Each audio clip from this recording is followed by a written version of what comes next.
Selamat siang kita semua. Perkenalkan, nama saya Tamara Densyah Sinatobe dengan NIM 20030301008. Kelas C semester 2, Program Studi Sosiologi Fakultas Ilmu Sosial dan Politik Universitas Nusa Cendana. Di sini saya akan mempresentasikan hasil kerja makalah saya, Sosiologi Komunikasi, bukunya yang ketiga, Konformisme Sosial sebagai Paradigma. Bab 1, pendahuluan. Realitas konformisme sosial, kata pengantar Mikhail Pradighauer. Apakah ada yang namanya konferensi sosial? Konferensi sosial dalam arti bahwa editor volume saat ini memahaminya terkait erat dengan buku Peter L. Berger dan Thomas Luckman, Themes Social Conformism of Reality, tahun 1967 atau 1966, yang pertama kali diterbitkan lebih dari 50 tahun yang lalu. Pekerjaan itu pada gilirannya terkait erat dengan sosiologi pengetahuan dan seperti yang diuraikan di bawah.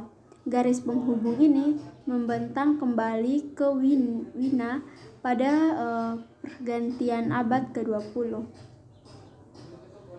Namun di negara-negara Anglo-Saxon, konformisme sosial mungkin memiliki sumber selain dari karya Mani, Berger dan Luckman. Ini adalah kasus. Misalnya dengan fungsi sosial dari teknologi dan perkembangan terkait dalam studi sains dan teknologi yang konkret Chantian 1989 dimaksudkan di bawah tabel. Konformisme dalam volume ini sebaliknya dan pendekatan yang lebih Berger dan Luckman 1967-1966 sebagai titik awal mereka, tetapi belum terbentuk dalam sosiologi, apalagi dalam sosiologi pengetahuan juga tidak dapat digambarkan sebagai konformisme sosial. Ini adalah kasus dengan konformisme sosial yang terdengar membingungkan dalam psikologi sosial.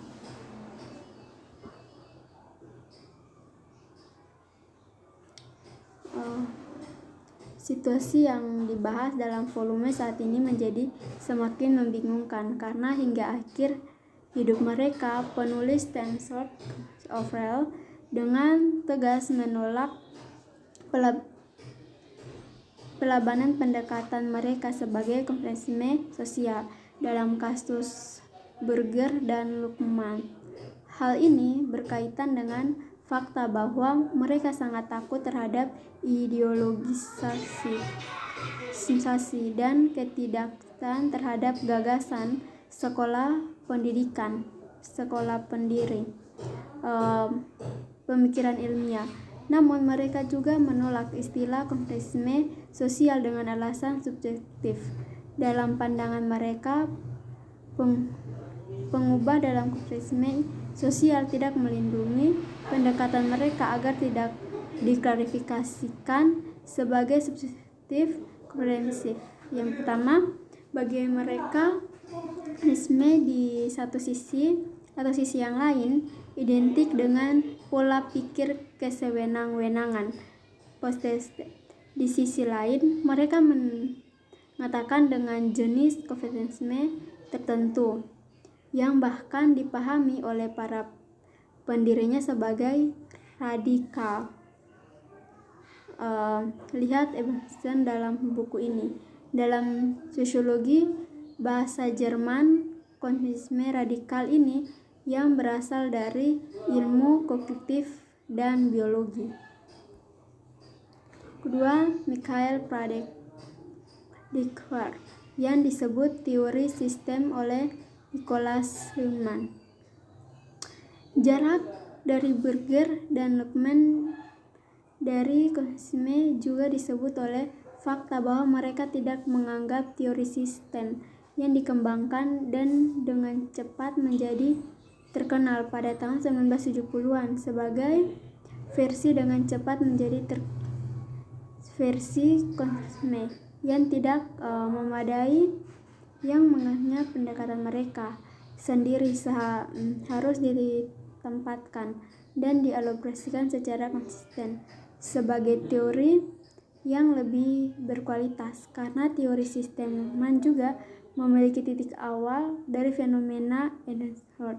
Oposisi ini tidak akan sepenuhnya dibuat-buat, meskipun Burger dan Luckmann secara eksplisit mengurung pernyataan epitemse dari risasan mereka.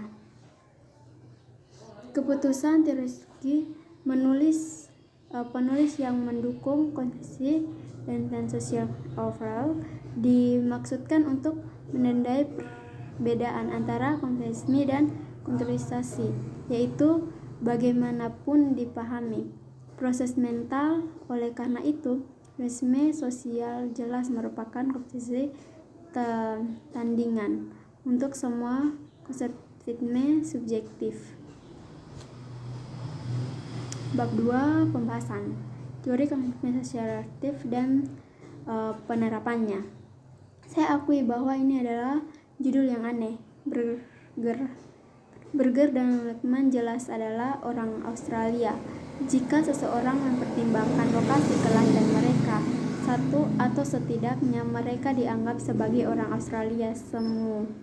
Di luar hal-hal sepele dari akte kelahiran, Peter Burger menampakkan Kyle dalam pikiran seseorang intelektual kedai kopi Austria yang memiliki hubungan tertentu dengan urbanisme mewah, sedangkan Thomas Luckmann mewakili dalam kata-katanya tipe kebiasaan Australia dengan afinitasnya terhadap alam dan autisme. Untuk memancing, Burger mewakili Australia, Slovia, Apiana, Erpeni. Proses tentang Wina antara perang, melainkan ini akan fokus pada dorongan asli yang mengarah pada penghalang paradigma efektif. Saya ingin menyebut beberapa kelompok pemikiran teoritis yang telah membentuk kehidupan Dr. Wina. Di antara para Wina, mendekati meditasi. Pergerakan abadnya yang ke-19 ke abadnya yang ke-20 melihat pergerakan dari pertama ke S3 itu adalah perbedaan yang membentuk di banyak bidang kehidupan, perubahan demokratif, kebangkitan ilmiah yang teknik spesifik, kemajuan ekonomi, dan peningkatan pribadi individualisme dan sekularisasi, urbanisasi dan demokrasi, dan gerakan politik baru antara lain.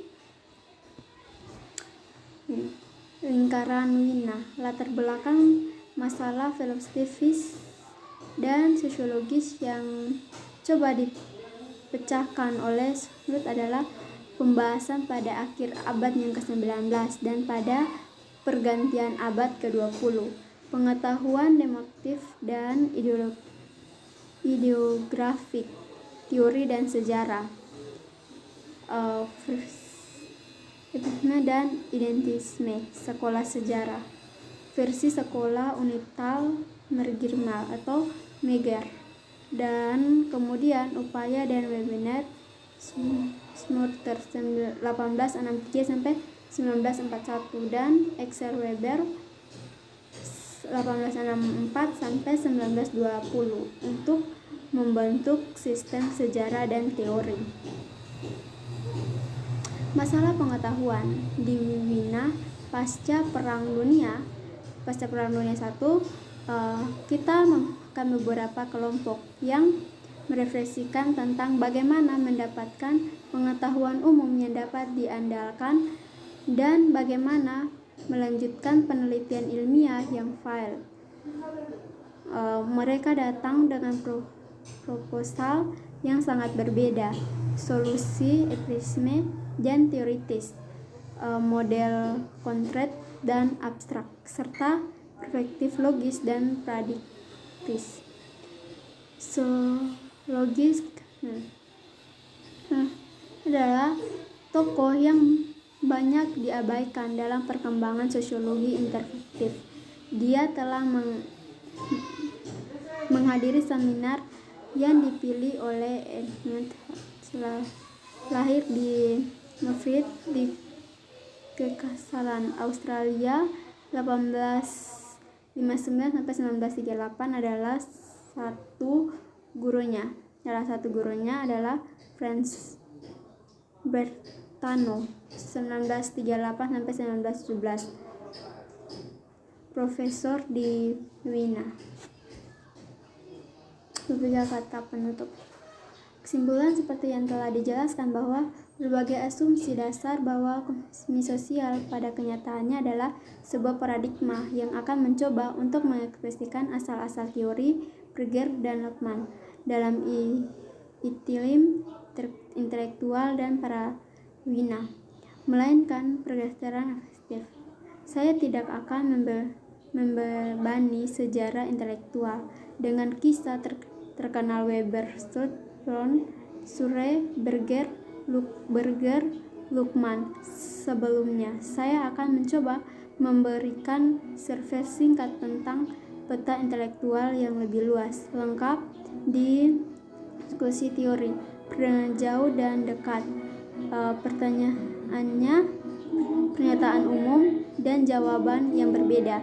Saran, mungkin saya tidak akan memberikan saran apa-apa pada kali ini, karena saya rasa yang telah dijelaskan mungkin cukup untuk memahami beberapa masalah yang terjadi. Mungkin dalam penjelasan saya ada yang salah kata, salah penyebutan nama dan lain-lain. Saya mohon maaf. Sekian dan terima kasih. Hanya ini presentasi dari saya.